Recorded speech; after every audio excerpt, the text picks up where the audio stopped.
咁有啲我哋覺得冇所謂嘅生活習慣啦，其實每日都喺度偷走健康。你以為係舒服，身體覺得係負擔。好多老友記到咗出事先發現，但其實早有跡可尋。今日咧，我哋就逐條講清楚。朝早唔食早餐，飯後即刻瞓低，成日飲料又中意翹腳。你有冇試過食到10成飽，中意食熱嘢，成日坐住唔喐？呢啲睇落好平常嘅動作，其實每日都喺度影響緊血管、腸胃同關節。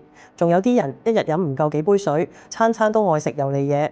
呢啲習慣加埋一齊，就係拖慢身體運轉嘅元兇。咁佢哋身體就好似一部機器嘅，你點樣對佢，佢就點樣運作。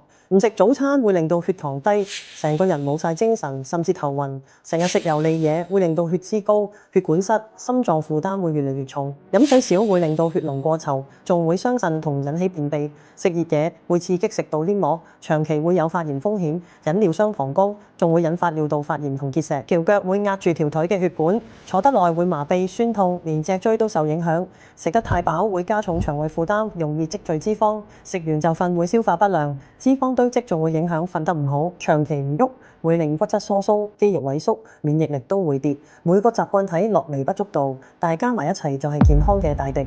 健康嘅生活方式唔係限制自己，而係為晚年留低更多自在嘅空間。早餐就算淨係食片麵包、飲杯豆漿都好過唔食。食嘢要清淡啲、慢啲，唔好咁熱，7、8分飽就夠。記得定時飲水，有尿就去廁所，唔好忍。坐得耐咧就企起身行兩步，喐動下先可以保持到肌肉同埋骨骼健康。食完飯唔好即刻瞓，行下消下滯先休息嘅。每日簡單喐下、散步、打太極、做下操都得，保持到血液流通，身體自然輕鬆啲。從今日開始留意返自己嘅小習慣，改一個得一個。健康係日日積落嚟嘅，不過身體好咗，自己過得舒服，屋企人都唔使擔心。記住講，健康唔係靠運氣，係靠每日嘅小選擇。